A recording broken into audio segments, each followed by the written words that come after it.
Hello and welcome. You're watching To The Point. Seymour Hersh's claims about how Osama bin Laden was killed in 2011 have created a storm of controversy in America and Pakistan. Was bin Laden in Pakistan's custody for 5 years before his death? If yes, why did Pakistan do this? And were Generals Kayani and Pasha, but also former President Zardari and former Prime Minister Gilani, complicit in protecting bin Laden? Those are the questions I shall put in part 2 to Pakistan's former Chief Minister of Punjab and the editor of the Friday Times, Najam Sethi. But first, Prime Minister Modi begins a much-awaited visit to China tomorrow. Does he have a new strategy for tackling India's most complex neighbour? And what outcomes can we expect? That's our first discussion today. And joining me now to discuss the Prime Minister's China visit is India's former ambassador to China, Nalin Suri, a senior fellow from the Centre for Policy Research, Srinath Raghavan, and the foreign affairs editor of the Hindustan Times, Pramit Pal Chaudhary. Mr. Suri, tomorrow, as I said, the Prime Minister starts this high-profile visit to China amidst huge expectations. And in fact, this morning himself, the Prime Minister has said that the visit will deepen relations and create a milestone. And yet, what do you make of the fact that just a day or so earlier, a commentary in China's Global Times has accused Mr. Modi of playing little tricks, warned him against visiting Arunachal Pradesh, and asked him to stop supporting the Dalai Lama, whilst at the same time, India, both in Beijing and Delhi, has protested against China's $46 billion infrastructure investment in POK. Both sides have to do what they have to do. I think the Global Times article is a response to some of the what the Chinese believe are negative media reports appearing in the Indian media. We had to protest the Pakistan corridor. I think that should have been done earlier. But the timing is something which the Foreign Office determines based on several considerations. But I think the fact is that... Do you not think the timing is a little odd? It sort of slightly sours the atmosphere just before a major visit. No, I think what it reflects is that we have a mature relationship where we can say things to each other which are difficult but have to be said. So just before you stretch your hand out and say how nice to meet you, you can actually say you're doing some very stupid things. But don't we do that with everybody else? I mean, we have differences with the Americans, we highlight those. Doesn't mean we can't have a good relationship. Srinath Raghavan, what do you make of the fact that the Times of India says today that despite the fact that India signed a joint strategic vision statement with America where in fact the South China Sea was an absolute issue of concern, we've now decided to keep Japan out of the next round of Indo-US Malabar naval exercises. I thought the whole object was to include Japan, now by keeping it out. What do you make of that? Is that in deference to Chinese sentiments that we don't want to upset? Well, I wouldn't come to that conclusion immediately. There may be a number of factors and reasons why the Japanese may or may not be willing to take part in this particular exercise. Willing to take part, or are we keeping them out? Well, I mean, at this point of time, I think we just don't have enough information to comment authoritatively on whether we are the ones who are keeping them out. But my sense is very clearly that what we're trying to do in the Indian Ocean region is not just to sort of do a tripartite or a quadrilateral kind of thing with the United States, but also to do things bilaterally. So a lot of things are being done with Japan bilaterally on the security front, and I think those are as important as what are sort of more high on optics exercises like Exercise Malabar. So the media's assumption that there's a Chinese shadow that's fallen over the Malabar exercises, that's an assumption and it may not be correct? Absolutely. I think it's too premature, and I think there are a number of considerations at play about who participates in these exercises and when. We're talking about the media's perception of these developments that are happening just on the eve of Mr. Modi's visit. Do you accept the media belief, and it is only a belief, not much more, that in fact it's casting a small shadow or at least a little cloud over the visit, or is that just normal media exaggeration? Well, I think the general government view when it comes to China is that you have to negotiate, but you have to negotiate hard. Even on a friendly visit with China, they tend to be pretty hard-nosed about everything. So you need to do the same. So you agree with Mr. Suri, this is just the normal sort of things you say to each other, and the fact that they're being said before a big visit doesn't mean anything? No, I don't expect it to have any major influence. The Chinese play these games. I mean, I was talking once to a US diplomat who handled China for many years, and he says it really doesn't matter whether you're a friend or foe of the Chinese. It's a roller coaster ride either way. They just don't understand how to negotiate really any other way. But now, it's not just the Chinese that play these games. We're quite happy to play them as well. Yeah. I So think we're that's what- learning from the Chinese in a sense. Well, I think we realize that we have to, that the Chinese won't take us too seriously if we don't pay them back, pay them back in the same card. Now, Mr. Suri, writing in the Hindu today, forgive me, on Monday, Sanjay Baru said, and I'm quoting, in India, no other bilateral relationship is more complex and challenging than the one with our biggest neighbor. Given that we fought a war, that we have a 65-year-old unresolved border dispute, but also given that China is our largest trading partner, and in September last year, the Chinese president committed his country to a $20 billion investment over 5 years. Would you agree that this is a very complex relationship which has severe pluses and severe minuses, and learning to handle the complexity is a great art for us? I think it is true. It is a very complex relationship. I think we've learned how to manage this relationship. In fact, if you look at it, Learned or learning? we have learned and we are learning. And I think the important thing here is both sides are learning. I think we perhaps attribute too much to the Chinese when we say that we are learning from them all the time. I think my own experience of negotiating with them would suggest that both sides are learning. We are new India, they are new China. Is there, when you say we attribute too much to the Chinese, a sense that perhaps we put the Chinese on a bit of a pedestal, that in some ways they've intimidated us and we assume that they're masters of an art that we're as good at? Well, I think they have intimidated some of us, yes. That's true. Yes. And we're as good at diplomacy as they are, we unnecessarily give them plus marks. I think so, but I think I would not underrate them either. Now, Srinath Raghavan, writing in the Indian Express, C. Raja Mohan says that Mr. Modi's China strategy, as far as he sees it, has three elements. One, to widen the engagement beyond national security by involving state governments, businesses and civil society. Secondly, to put culture at the center of the relationship. And thirdly, not to be defensive about India's expanding relationship with America. Do you agree with Professor Raja Mohan, or would you put Mr. Modi's strategy vis-a-vis China differently? Well, I for one am not very convinced that culture matters that much. I mean, offhand remarks about Buddhism, or even if you say that the Prime Minister has made some important statements, I don't think they really constitute a major plank of the policy. As I see it, there are really two very key planks out here. One is your security relationship. How do you want to keep that stable? What are the various things you're willing to do on that front? The second is deepening economic ties with China, making sure that the current imbalance in terms of trade and financial flows is sort of set all right, that we get better market access for our firms in China and so on. And I think that's what Mr. Modi is sort of there to try and do, which is to restore a degree of balance to what seems to be becoming a kind of an asymmetric relationship. I'll come to both those issues that are great Indian concerns, the security relationship and the border issue, as well as the economic relationship and in particular the trade disparity. But let me first put something to you, and I'll put the very same question in a moment's time to Pramit Pal Chaudhary. I often feel that what we don't know and don't have a clear answer about is what sort of relationship China wants with India. There's no doubt that China sees itself as the dominant power of the 21st century, despite the occasional talk that in fact the 21st century belongs to both China and India. Where in the Chinese perception of things does India fit in? Well, again, it depends on whether you're looking at the security aspect of it, the economic aspect of it. But in general, I would imagine that India is still not very high on Chinese priorities, particularly on geopolitics, security-related issues. India is very much in the sort of third tier of Chinese concerns. They begin with internal issues, go on to what's happening in the sort of East and South China Seas, and it's then that countries like India come into play.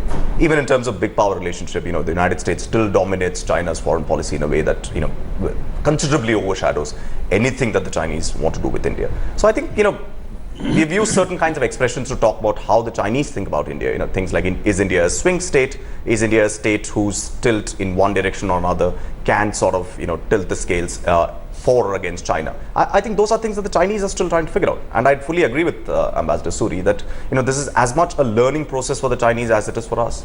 Let me put that key question to you as well, Pramit Pal Chaudhary. The Chinese often in their rhetoric talk about how the 21st century belongs to both China and India. Yeah. But there's no doubt that in their mind and in their intention, they see themselves as the dominant power of the 21st century, not India. So are they just being polite, in a sense flattering India when they put us on par with them and say the century belongs to both of us, whereas the truth is they see themselves as the dominant power and they intend to be that, and they intend to convince us that we have to be subordinate? Well, the Chinese are very hierarchical in their thinking, in my view, about the rest of the world. And they're very clear, I think, that America and they are the only two countries in the same category, that their peer nation is the United States.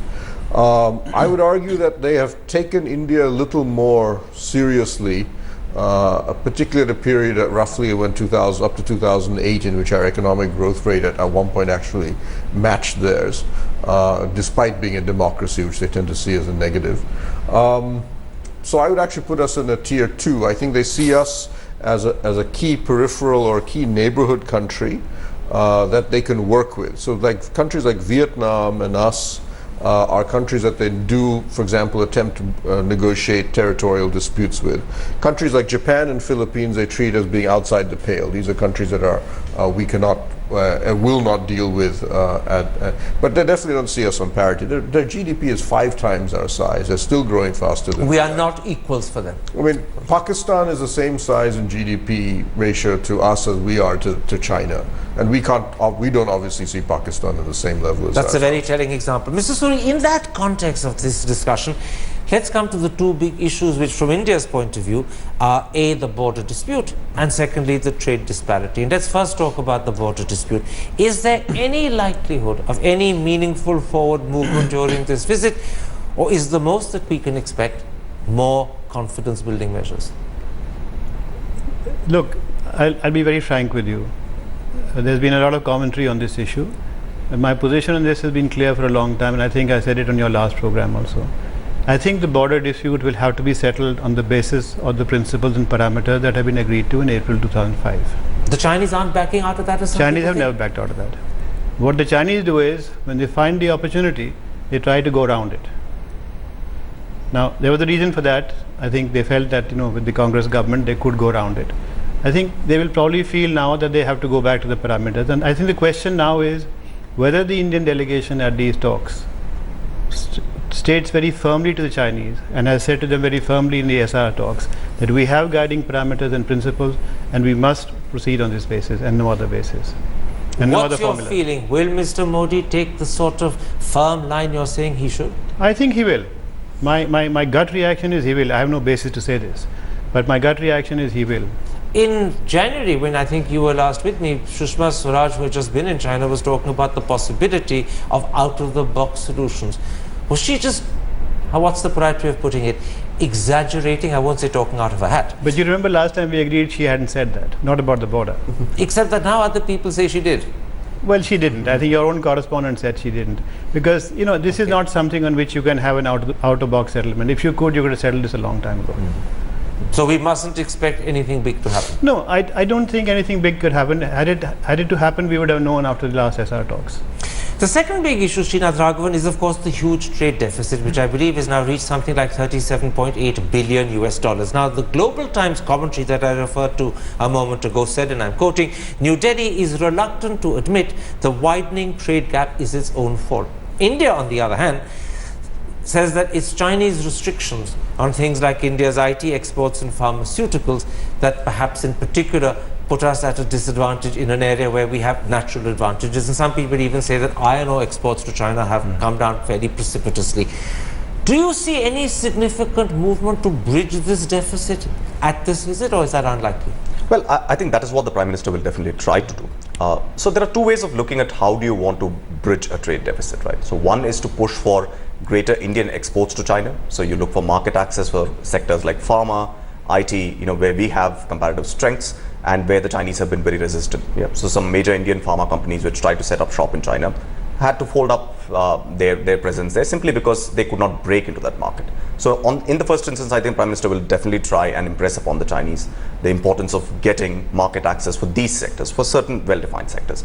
But the other way also of looking at a trade deficit is that, if you are running a deficit on the trade account, then you have to have an inflow in the capital account.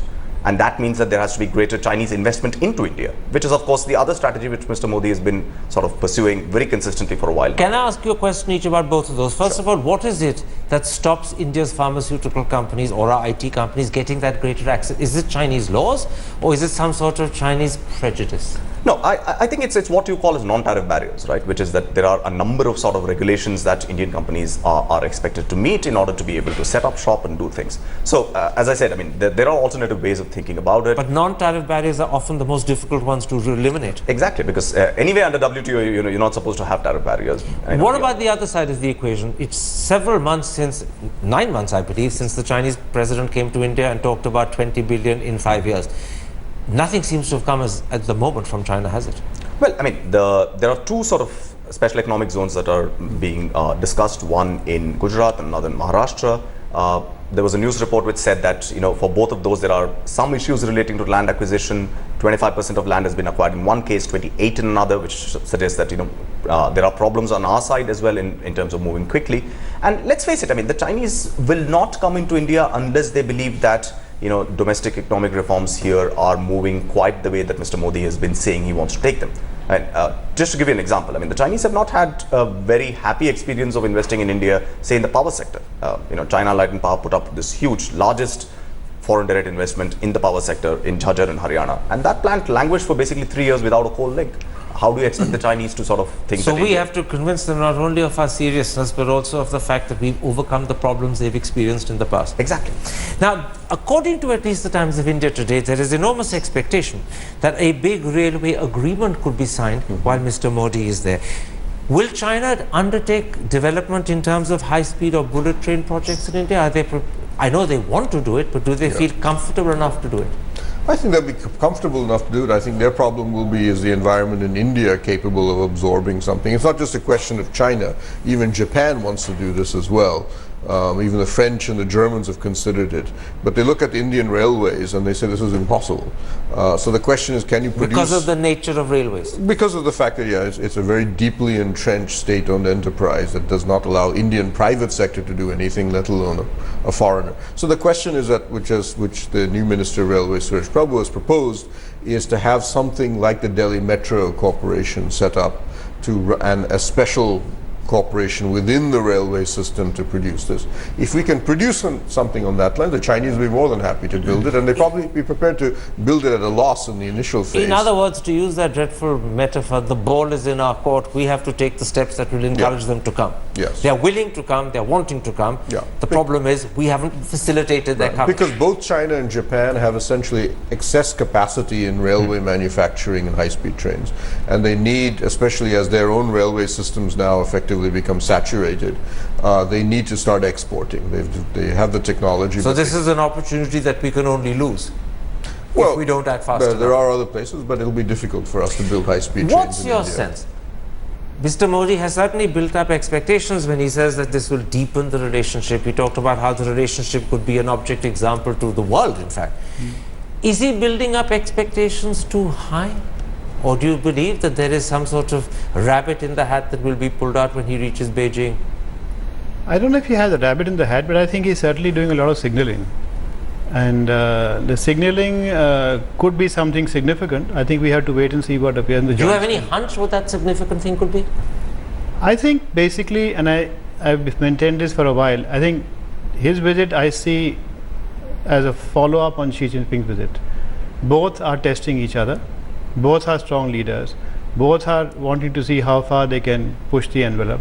And perhaps there could be a meeting of minds on how far this line can be drawn. And from there we can move backwards and fill in the visit blanks. is only a follow-up to the Chinese president's visit 8 months ago, and if they're both still testing each other, then is it wise for our Prime Minister on the eve of his departure to speak in terms of this visit being an object for the rest of the world, that it will deepen relationships and be a milestone? Because follow-up visits don't necessarily lead to that sort of language.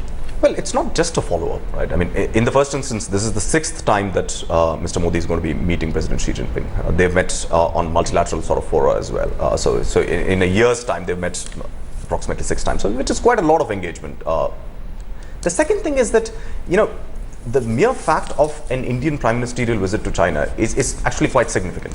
We tend to forget that between 1954 and 1989, no Indian prime minister ever went to China.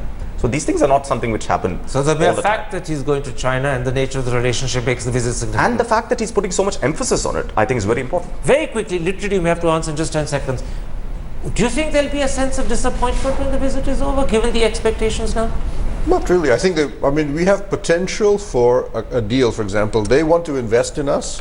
We want to get market access. So the trade-off there, I think, is pretty clear. There's been talk. I mean, Kevin Rudd was in town some months ago. He claimed that Beijing had told them they have a surprise package on the border. If they can just get the impasse that has been in there since 1985 started, that will be good enough. All right, gentlemen, my thanks to all of you for coming to